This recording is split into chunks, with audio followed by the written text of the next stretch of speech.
PSC या शिक्षा विभाग अपने स्तर से कर ले, परंतु उन्होंने नहीं किया।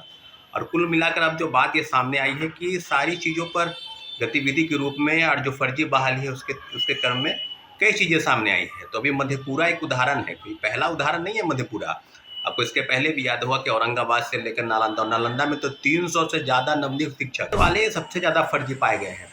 वो सीटेट जिसमें जो टीचर एलिजिबिलिटी है उसमें 60% मार्क्स, यानी उसको 90 नंबर कम से कम आने चाहिए अगर शिक्षक आपको बनना है। कि बीपीएससी ने जो सूत्रों के हवाले से खबर है उसमें कि 1 to 5 और 6 to 8 जैसा कि रोस्टर क्लियर होने के बाद जो पद में भी कटौती की गई।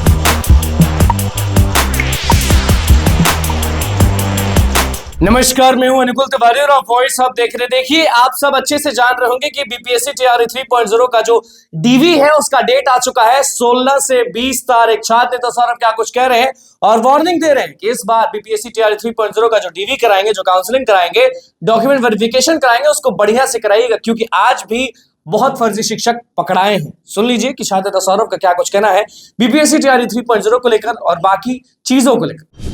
नमस्कार साथियों, जय हिंद। अभी बात होगी शिक्षक बहाली के विषय पर, और एक मामला जो है वो सबको आपको पता होगा कि अभी बीपीएससी टीआरई 1 और टीआरई 2 में अभी मधेपुरा से सूचना आई है कि मधेपुरा से लगभग 60 शिक्षकों को, जो नवनियुक्त शिक्षक हैं, उनको नोटिस देकर जिसों को जारी किया गया था और उनको जो है बाहर का रास्ता दिखाया गया है, उनको उनके पद से हटाया गया है। तो टीआरई 1 और टीआरई 2 में जो बहाल शिक्षक हैं उस मामले पर जिला शिक्षा पदाधिकारी की तरफ से एक पत्र जारी हुआ है। साथियों, पूरी तरीके से जो बहाली की प्रक्रिया है उसी बहाली की प्रक्रिया में पूरी तरीके से सामने आ गई बात कि जो काउंसलिंग थी, इसको लेकर लगातार हम लोगों ने आवाज़ उठाई कि टीआरई 1 और टीआरई 2 दोनों में कि डॉक्यूमेंट का वेरिफिकेशन जो है बीपीएससी या शिक्षा विभाग अपने स्तर से कर ले, परंतु उन्होंने नहीं किया। और कुल मिलाकर अब जो बात ये सामने आई है कि सारी चीज़ों पर गतिविधि के रूप में और जो फर्जी बहाली है उसके क्रम में कई चीज़ें सामने आई है। तो अभी मधेपुरा एक उदाहरण है, कोई पहला उदाहरण नहीं है मधेपुरा। आपको इसके पहले भी याद होगा कि औरंगाबाद से लेकर नालंदा, और नालंदा में तो 300 से ज़्यादा नवनियुक्त शिक्षक वो फरार चल रहे हैं, उनकी बहाली प्रक्रिया गलत तरीके से हुई है। तो सीटेट वाले सबसे ज़्यादा फर्जी पाए गए हैं। वो सीटेट जिसमें जो टीचर एलिजिबिलिटी है उसमें 60% मार्क्स, यानी उसको 90 नंबर कम से कम आने चाहिए अगर शिक्षक आपको बनना है। परंतु जो आनन फानन में बहाली की गई उसी का आज नतीजा है कि बड़े पैमाने पर फर्जी बहाली की गई। और मधेपुरा में ही नहीं, कई ज़िले हैं, मुझे लगता है कि कोई ऐसा ज़िला बाकी नहीं है जहां से फर्जी बहाली नहीं की गई हो साथियों। और पूरी तरीके से विरोधाभास के रूप में जो नवनियुक्त शिक्षक हैं उनको बाहर किया गया है। उसमें सर्टिफिकेट के वेरिफिकेशन के दौरान सिर्फ सीटेट का मामला ही नहीं है, एसटीईटी की जो फर्जी बहाली है, फर्जी सर्टिफिकेट है, वो भी कई जगहों पर लगाया गया है। डोमिसाइल सर्टिफिकेट, जो सबसे ज़्यादा जिस बात की चर्चा हम लोग कर रहे थे कि बिहार सरकार को डोमिसाइल नीति लागू करनी चाहिए थी, परंतु आनन फानन में सरकार के मन में कौन से सवाल कौंध रहे थे, उन सवाल का जवाब तो बिहार के युवाओं और अभ्यर्थियों को देना होगा कि आपने डोमिसाइल नीति को हटाया और दूसरे राज्य के लगभग 14 राज्य के लोग बिहार में नौकरी कर रहे हैं और कई सर्टिफिकेट जो हैं वो फर्जी पाए जा रहे हैं। तो पूरी तरीके से अब चीज़ों पर दिव्यांगता प्रमाण पत्र की जाँच होनी चाहिए, उसको जाँच नहीं किया गया। मेडिकल इंस्टीट्यूट से चाहे मेडिकल कॉलेज से उसको जांच कराकर, तो आज हम लोग इस बात की चर्चा कर रहे हैं जिसमें 1 कैंडिडेट 1 रिजल्ट और डॉक्यूमेंट का वेरिफिकेशन अपने स्तर से कर ले। तो बीपीएससी की तरफ से मुझे लगता है कि एक बहुत बड़ी अभी खबर जो है छन के आ रही है कि बीपीएससी ने जो सूत्रों के हवाले से खबर है उसमें कि 1 to 5 और 6 to 8 जैसा कि रोस्टर क्लियर होने के बाद जो पद में भी कटौती की गई, जिसमें ईडब्ल्यूएस और बीसी कैटेगरी के जो छात्र हैं उनमें कम से कम 6000 पदों की कटौती हुई है 1 to 5 और 6 to 8 में, और रिजल्ट का प्रकाशन हुआ है। अभी 9, 10th और 11, 12th में रोस्टर का क्लियर होना अभी बाकी है। इस सब मामलों को लेकर जो है जल्द से जल्द मुझे लगता है कि रिजल्ट का प्रकाशन होगा, रोस्टर क्लियर होने दीजिए।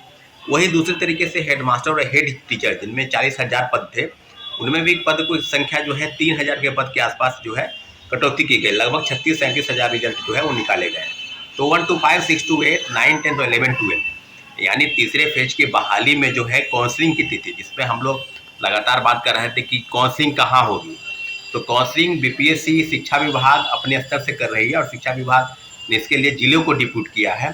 तो 16 से 20 दिसंबर, कहने का मतलब ये हुआ कि 16 दिसंबर से 20 दिसंबर, उसके पहले दिसंबर के पहले यानी 10 दिन के अंदर जो है 9, 10 और 11, 12 के रिजल्ट जो है वो आ जाएंगे, निश्चय आ जाएंगे, ताकि उनके 16 से 20 दिसंबर जिले में काउंसलिंग की तिथि जो है वो तैयारी करें। उसके बाद जो आवंटित जिले उनको होंगे वहाँ पर, उसके बाद हेड टीचर और हेड मास्टर जिसमें 37,000 के रिजल्ट निकले हैं, उनकी भी जो है 9 से 13 दिसंबर यानी जो रिजल्ट है जो निकलेगा, रिजल्ट निकला हुआ है, उनके जो काउंसलिंग है वो वहाँ पर आपको जिले में 9 से 13 दिसंबर के बीच में उनको कराई जानी है। वहीं दूसरे तरीके से बात की जाए जो सक्षमता परीक्षा पास किए हैं साथियों, सक्षमता परीक्षा को लेकर भी जिस तरह से राजकर्मी का दर्जा देना था और एक प्रोग्राम भी हुआ माननीय मुख्यमंत्री जी की तरफ से कि सक्षमता परीक्षा जिन्होंने पास किया है वो सक्षमता परीक्षा पास करके राजकर्मी का दर्जा उनको मिला।